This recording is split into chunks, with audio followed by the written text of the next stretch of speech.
Hello again and welcome to the Big Q. I'm Tony LoPresti of the Religious and Theological Studies Department, a place where we can't stop asking the big questions.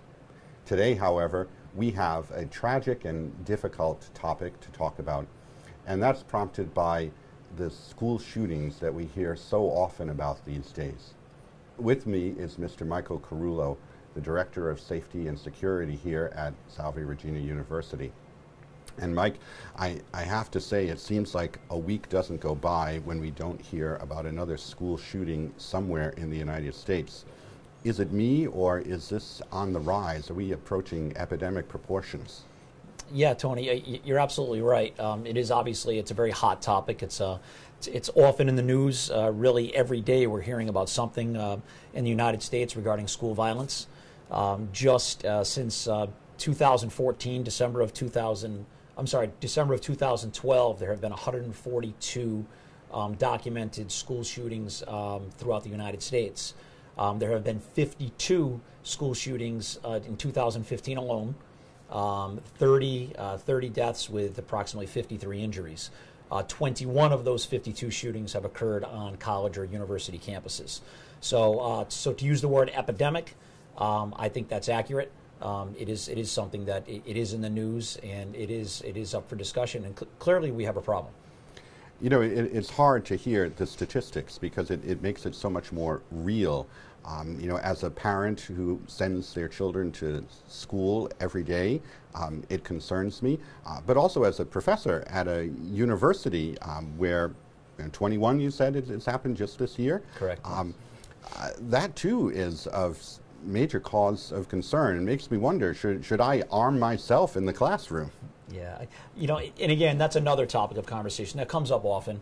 Here at Salve Regina University, we do have this is a gun-free zone. The university does have a firearms and weapons policy which prohibits the possession of a firearm or any weapon for that matter on campus, even if legally possessed.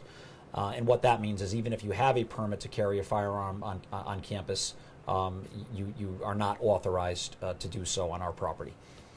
Well, that's good, because I really don't want to move in that direction. It kind of makes me uncomfortable just to think about it. You know, I was in class yesterday and I asked my students, do they feel uncomfortable or are they nervous when they hear about all the shootings in the news? And interestingly, there were 17 students in the class. One student was born in Spain. The student who was born in Spain said yes. Compared to her country, Americans seem like they're out of control when it comes to guns, and it makes her nervous.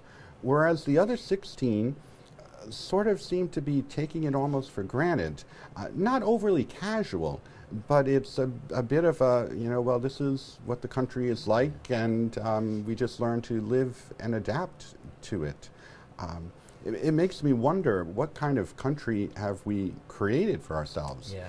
Now, it must be a concern for you, right, in your position and overseeing security at a university. I imagine you're thinking about these things all the time. Yeah, well, we are I mean, geographically, we're situated here in Newport in a very nice location.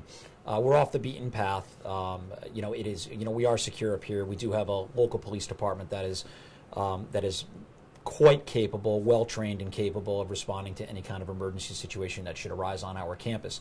But to answer the bigger question, and that is of the state of affairs in our country, that student is correct, because these things aren't happening in overseas the way that they're happening here. The numbers are staggering, but here in accordance with the United States Constitution, we have the right to keep and bear arms.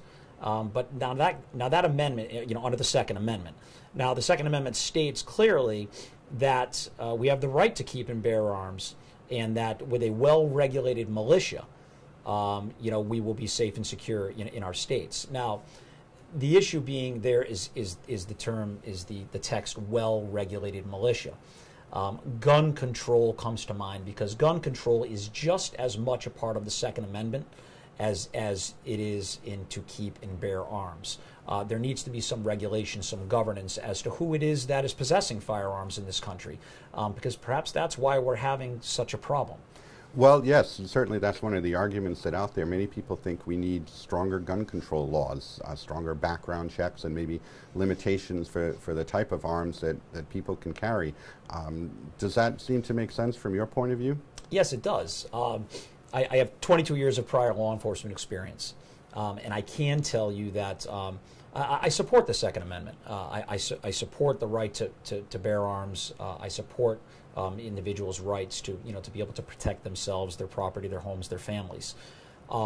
However, we do have to gain control of that, though. We do have to regulate who it is that is able to easily access and who these firearms are easily accessible to. Mental health is a great factor in much of this. I think we need to in having stricter background checks and more strict laws in how and who is actually able to possess and in actual access these firearms is definitely something that needs to be in place, and we really need to push for that to keep ourselves safe. You know, and as someone whose field is ethics, the kind of question that I want to ask is, what does it take to build a community where we deal with our differences not by violently attacking other people, but by seeking greater understanding. And by differences, I don't mean just disputes, but I mean differences between those who are of sound mind and body and those who are perhaps not and feel marginalized or on the fringes of society and therefore sometimes turn to violence to kind of act out the alienation they might feel. It seems like building that society, that kind of more compassionate, caring society, is fundamental to prospering as a country. Yeah, I couldn't agree more, Tony. Like I stated this, there are a lot of good people and responsible people in this country that are more than capable of possessing a firearm and using it, in which way, in the manner in which the law intended. But you're right. Our